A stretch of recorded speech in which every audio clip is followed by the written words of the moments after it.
Friends, എല്ലാവർക്കും നമസ്കാരം. എല്ലാവർക്കും സുഖമെന്ന് വിശ്വസിക്കുന്നു. ഇന്ന് ഞാൻ വന്നിരിക്കുന്ന ഒരു മീൻ കറിയുടെ റെസിപ്പി ആയിട്ടാണ്. ഞാൻ അയില മീൻ വെച്ചിട്ടാണ് ചെയ്യുന്നത്. വളരെ ടേസ്റ്റി ആയിട്ടുള്ളൊരു കറിയാണ്. ഇതൊരു മലബാർ സ്റ്റൈലിലുള്ളൊരു കറിയാണ്. ഇപ്പോൾ സാധാരണ നമ്മൾ കുടംപുളി ഉപയോഗിക്കുന്നതിന് പകരമായിട്ട് ഇത് വാളംപുളി ഉപയോഗിച്ചാണ് നമ്മളിത് ഉണ്ടാക്കുന്നത്. ഇരിക്കുന്നതോറും ഇത് കറിയുടെ നല്ല ടേസ്റ്റ് ആയിട്ട് വരും.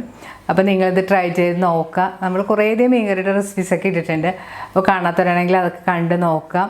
അപ്പം നമ്മൾ ഇതിനു മുൻപിട്ട പൊട്ടറ്റോ ബീഫ് കറി ഒത്തിരി പേര് ട്രൈ ചെയ്ത് നോക്കിയിട്ട് നല്ല അഭിപ്രായമൊക്കെ പറഞ്ഞു. അപ്പോൾ എൻ്റെ ബാംഗ്ലൂരിലെ ചാർമിന ജോർജ് എന്ന എൻ്റെ ഫേസ്ബുക്ക് ഫ്രണ്ട് അതിൻ്റെ ഫോട്ടോ ഒക്കെ എനിക്ക് അയച്ചു തന്നിട്ടുണ്ട്. അപ്പോൾ ചാർമിന ജോർജിന് സ്പെഷ്യൽ താങ്ക്സ്. അപ്പോൾ നമുക്ക് ഈ ഫിഷ് കറി ഉണ്ടാക്കാൻ തുടങ്ങാം.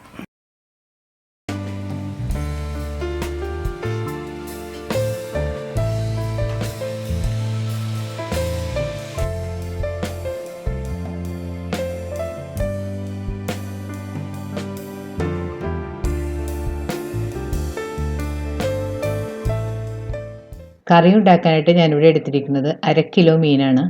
അത് നന്നായിട്ട് ക്ലീൻ ചെയ്തതിന് ശേഷം കഴുകി വെള്ളമെല്ലാം കളഞ്ഞു വെച്ചതാണിത്. ഇനി നമുക്ക് വേണ്ട 2 ടേബിൾ സ്പൂൺ ഇഞ്ചി ചോപ്പ് ചെയ്തത്, ഒരു 4 വെളുത്തുള്ളി ക്രഷ് ചെയ്തത്, 3/4 കപ്പ് ചെറിയ ഉള്ളി അരിഞ്ഞത്, കുറച്ച് കറിവേപ്പില. കറിക്ക് ആവശ്യമുള്ള മസാലപ്പൊടികളാണിത്. 1 ടീസ്പൂൺ കുരുമുളക് പൊടി, 2 ടീസ്പൂൺ മല്ലിപ്പൊടി, 1/4 ടീസ്പൂൺ വലിയ ജീരകം പൊടിച്ചത്, 2 ടേബിൾ സ്പൂൺ കാശ്മീരി ചില്ലിപ്പൊടി, 1/4 ടീസ്പൂൺ മഞ്ഞൾപ്പൊടി. ഇതിലേക്ക് ഞാനൊരു 1/4 ടീസ്പൂൺ ഉലുവാപ്പൊടിയും കൂടി ചേർത്ത് കൊടുത്തിട്ടുണ്ട്. ഈ മീൻ കറിയിലേക്ക് നമ്മൾ പുളിക്കായിട്ട് ഉപയോഗിക്കുന്നത് വാളംപുളിയാണ്.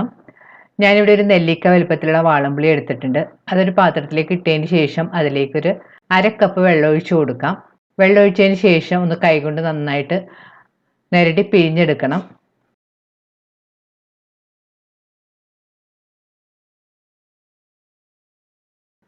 പുളി നല്ലതുപോലെ കൈകൊണ്ട് നിരടി പിഴിഞ്ഞതിന് ശേഷം നമുക്കിത് മാറ്റി വെക്കാം.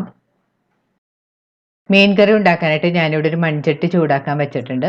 ഇപ്പോൾ ചട്ടി നന്നായിട്ട് ചൂടായി വന്നിട്ടുണ്ട്. ഇതിലേക്ക് ഒരു 3 ടേബിൾ സ്പൂൺ വെളിച്ചെണ്ണ ഒഴിച്ചു കൊടുക്കാം. വെളിച്ചെണ്ണ ഒഴിച്ചതിന് ശേഷം ചട്ടി ഇതുപോലെ ഒന്ന് ചുറ്റിച്ചു കൊടുക്കണം. ചട്ടിയുടെ എല്ലാ ഭാഗത്തേക്കും ഒന്ന് വെളിച്ചെണ്ണ ആകാൻ വേണ്ടിയിട്ടാണ്.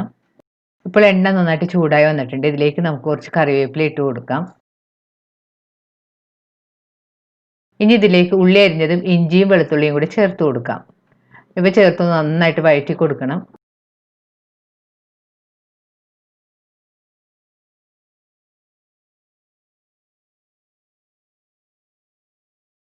ഇപ്പോൾ ഉള്ളിയും വെളുത്തുള്ളിയും എല്ലാം ഒന്ന് സോഫ്റ്റ് ആയിട്ട് ചെറുതായിട്ട് കളറെല്ലാം മാറി തുടങ്ങിയിട്ടുണ്ട്. ഒരു നല്ല സ്മെല്ലൊക്കെ വരുന്നുണ്ട്. ഈ സമയത്ത് നമുക്ക് എടുത്തു വെച്ചിരിക്കുന്ന പൊടികൾ ഇതിലേക്ക് ചേർത്ത് കൊടുക്കാം. പൊടികൾ ചേർത്തതിന് ശേഷം സ്റ്റവ് ഒരു ലോ ഫ്ലെയിമിൽ വെച്ച് നന്നായിട്ട് വഴറ്റി കൊടുക്കണം. പൊടികളുടെ പച്ചമണമൊക്കെ ഒന്ന് മാറി വരുന്നവർ വഴറ്റാം. പ്രത്യേകം ശ്രദ്ധിക്കണം ലോ ഫ്ലെയിമിൽ തന്നെ വെച്ച് വഴറ്റാനായിട്ട്, അല്ലെങ്കിൽ പൊടികളുടെ കളറെല്ലാം പെട്ടെന്ന് മാറിപ്പോകും. 2-3 മിനിറ്റ് ലോ ഫ്ലെയിമിൽ വഴറ്റിയതിന് ശേഷം ഇതിലേക്ക് ഒരു മീഡിയം തക്കാളി ചെറുതായിട്ട് അരിഞ്ഞതും കൂടെ ചേർത്ത് നന്നായിട്ട് വഴറ്റി കൊടുക്കാം. തക്കാളി ചേർത്തൊന്ന് നന്നായിട്ട് വഴറ്റി കൊടുക്കണം.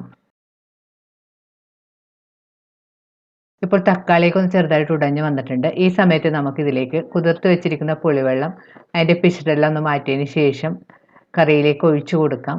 അതിന് ശേഷം വീണ്ടും നന്നായിട്ട് മിക്സ് ചെയ്ത് കൊടുക്കണം. പുളിവെള്ളം ചേർത്തതിന് ശേഷം നന്നായിട്ട് തിളപ്പിക്കണം. ഇതിലേക്ക് നമുക്ക് പാകത്തിനുള്ള വെള്ളവും കൂടി ചേർത്ത് കൊടുക്കാം. ഞാൻ ഇതിലേക്ക് 1 കപ്പ് വെള്ളവും കൂടി ചേർത്ത് കൊടുത്തിട്ടുണ്ട്. വെള്ളമെല്ലാം നിങ്ങളുടെ പാകത്തിനനുസരിച്ച് ചേർത്ത് കൊടുക്കാം. കറിയുടെ ഗ്രേവി കൂടുതൽ തിക്കായിട്ട് വേണമെന്നുണ്ടെങ്കിൽ കുറച്ച് വെള്ളം ചേർത്ത് കൊടുത്താൽ മതി. ഇതിലേക്ക് പാകത്തിനുള്ള ഉപ്പുപൊടിയും കൂടി ചേർത്ത് കൊടുക്കാം. ഇനി ചാറൊന്ന് നന്നായിട്ട് തിളപ്പിക്കണം. തിളച്ച് തക്കാളിയൊക്കെ നന്നായിട്ട് ഉടഞ്ഞു വരണം. ചാറൊന്ന് ചെറുതായിട്ട് കുറുകി വരുന്നവരെ ഒരു 5 മിനിറ്റ് നമുക്കൊന്ന് നന്നായിട്ട് തിളപ്പിക്കാം.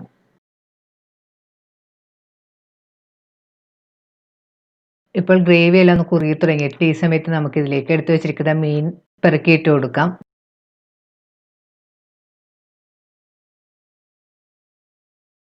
മീൻ ഇട്ടതിന് ശേഷം സ്പൂൺ കൊണ്ടൊന്ന് പതുക്കെ ഒന്ന് മിക്സ് ചെയ്ത് യോജിപ്പിക്കാം. വേണമെങ്കിൽ ചട്ടിയെടുത്ത് ഇതുപോലെ ഒന്ന് ചുറ്റിച്ചു കൊടുത്താൽ മതി. ഇനി സ്റ്റവ് ഒരു മീഡിയം ഫ്ലെയിമിൽ വെച്ചതിന് ശേഷം ചട്ടി ഒന്ന് മൂടി വെച്ച് കുറച്ച് സമയം നമുക്ക് കുക്ക് ചെയ്യണം. ഇടയ്ക്ക് മൂടി മാറ്റിയതിന് ശേഷം ചട്ടി ഒന്ന് ചുറ്റിച്ചു കൊടുക്കണം.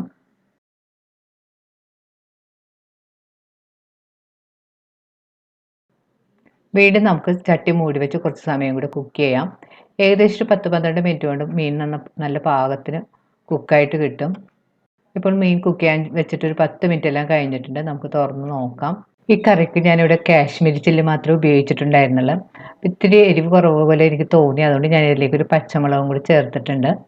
അതിന് ശേഷം വീണ്ടും ഒന്ന് ചട്ടി ഒന്ന് ചുറ്റിച്ച് കൊടുക്കാം.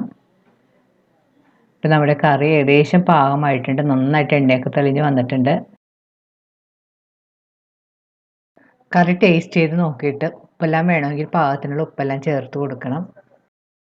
ഇപ്പോൾ നമ്മുടെ കറി പാകമായി വന്നിട്ടുണ്ട്. നല്ലപോലെ എണ്ണയൊക്കെ തെളിഞ്ഞ് കുറിയെല്ലാം വന്നിട്ടുണ്ട്. ഇനി നമുക്ക് സ്റ്റവ് ഓഫ് ചെയ്തതിന് ശേഷം ഇത് മാറ്റി വെക്കാം.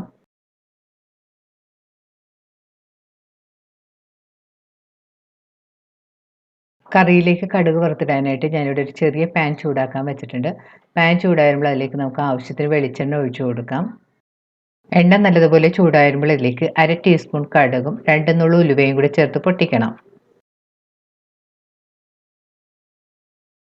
കടുക് പൊട്ടി വരുമ്പോൾ ഇതിലേക്ക് 2 ടീസ്പൂൺ ഉള്ളി അരിഞ്ഞതും കുറച്ച് കറിവേപ്പിലയും കൂടി ചേർത്ത് മൂപ്പിക്കണം.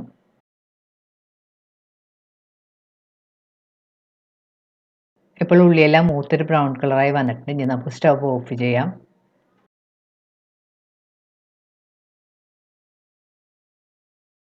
ഇനി കടുക് വറുത്തത് നമുക്ക് കറിയുടെ മുകളിലേക്ക് ഒഴിച്ചു കൊടുക്കാം. അതിന് ശേഷം ചട്ടി ഒന്ന് ചുറ്റിച്ചു കൊടുക്കാം. ഇപ്പോൾ കൊതിയൂറ് നമ്മുടെ അയല മുളകിട്ടത് റെഡിയായി കഴിഞ്ഞാൽ കാണുമ്പോൾ തന്നെ നമ്മുടെ വായിൽ വെള്ളം വന്നു നിറയും.